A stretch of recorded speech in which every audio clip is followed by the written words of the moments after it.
Hola a todos, bienvenidos a esta video clase práctica en la que vamos a trabajar un aspecto central en la traducción de textos periodísticos, que es la adecuación al género discursivo. Sabemos que cuando traducimos no solo trasladamos palabras de una lengua a otra, sino que también debemos producir un texto que funcione dentro de las convenciones del género al que pertenece. En este caso vamos a trabajar con el artículo de opinión, al igual que en el trabajo práctico de esta semana, un género cuya función principal es la de argumentar y expresar una postura clara sobre un tema de interés público. Es por esto que la traducción no puede limitarse a reproducir el contenido del texto original, sino que también deberá respetar las formas discursivas con las que ese género construye su argumento. Antes de analizar el caso práctico de la clase de hoy, repasemos brevemente algunas de las características del artículo de opinión. Sabemos que es un género argumentativo cuyo objetivo principal va a ser el de expresar la postura del autor sobre un tema de interés público. A diferencia de la noticia, que busca presentar los hechos de forma objetiva, el artículo de opinión, en cambio, va a interpretar esos hechos desde una perspectiva particular. Esto va a implicar la presencia de marcas de subjetividad, de recursos argumentativos y de estrategias para involucrar al lector. Entre las convenciones intratextuales más frecuentes vamos a encontrar marcadores de persona, marcadores de implicación con el lector, muchos ejemplos y citas de autoridad. Estas convenciones sabemos que forman parte de lo que debemos reconocer y preservar a la hora de traducir.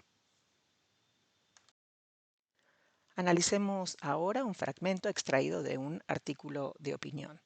La primera pregunta que nos vamos a hacer como traductores es qué tipo de secuencia discursiva aparece aquí, teniendo en cuenta las características que recién mencionamos, como los marcadores de persona o los marcadores de implicación con el lector.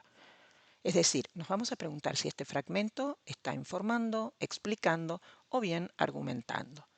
Si lo observamos, vamos a ver que el autor no se limitó a describir un hecho, sino que lo que hizo es emitir una valoración extremadamente fuerte sobre una figura política y sobre su postura en materia de salud pública. Vemos expresiones claramente valorativas como anti-vaccine, anti-science, pro-stupidity. Lo que vemos es que estas expresiones no buscan transmitir una información neutral, sino que buscan construir una postura y persuadir al lector.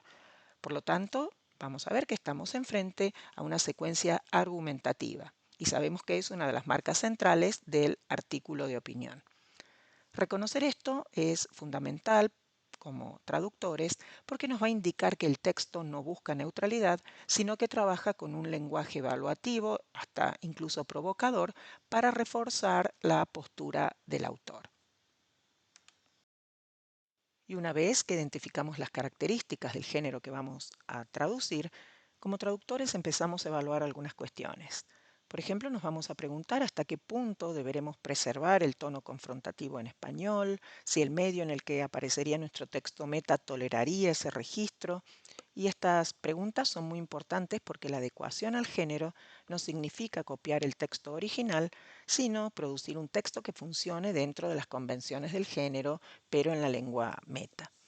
Tomemos como ejemplo la expresión valorativa anti-vaccine cook.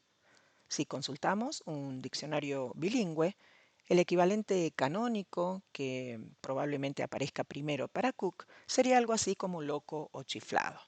Una posible reformulación sería entonces un loco antivacunas. Sin embargo, el traductor podrá evaluar también otras opciones léxicas. Nos vamos a preguntar si loco va a funcionar en el registro periodístico, si suena natural en español o si convendría usar otras expresiones como por ejemplo extremista o fanático.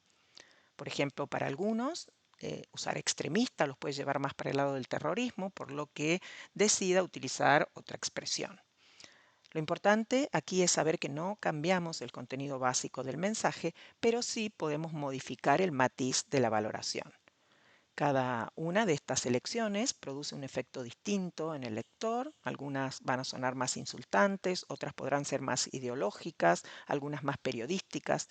Y es justamente en este tipo de decisiones de selección léxica donde como traductores empezamos a ajustar el texto para que funcione dentro del género discursivo en español. Analicemos ahora otra posibilidad para la traducción de este fragmento. Podríamos intentar, por ejemplo, neutralizar la carga valorativa del texto produciendo una versión más descriptiva o más cercana a un registro informativo. El resultado podría ser algo así como lo que vemos en pantalla. Vemos que en esta reformulación desaparecen las expresiones fuertemente valorativas y se reemplazan por formulaciones más neutras como opositor a las vacunas o ha provocado cambios en la cúpula directiva. El problema es que al hacer esto, el texto va a perder una de las características centrales del artículo de opinión, que es justamente la presencia de un lenguaje evaluativo y la postura explícita del autor.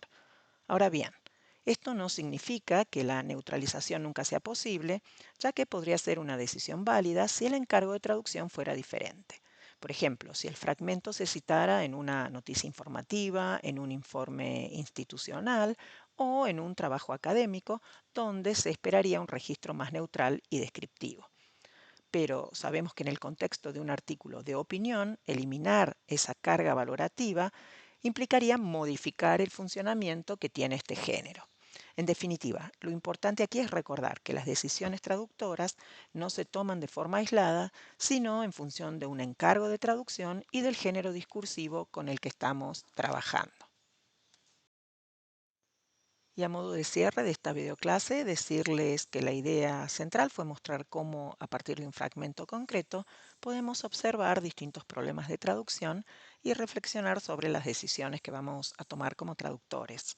Como vimos, muchas veces no se va a tratar solo de encontrar equivalentes léxicos, sino también de evaluar cómo estas elecciones van a afectar el funcionamiento del texto dentro de un determinado género discursivo.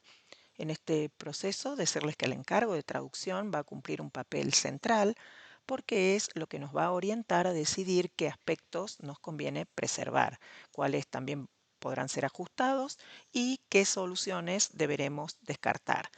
En las próximas videoclases seguiremos trabajando con otros casos prácticos que nos permitan analizar diferentes problemas y algunas estrategias de resolución en la traducción de los textos periodísticos. Nos vemos en la próxima videoclase. Saludos.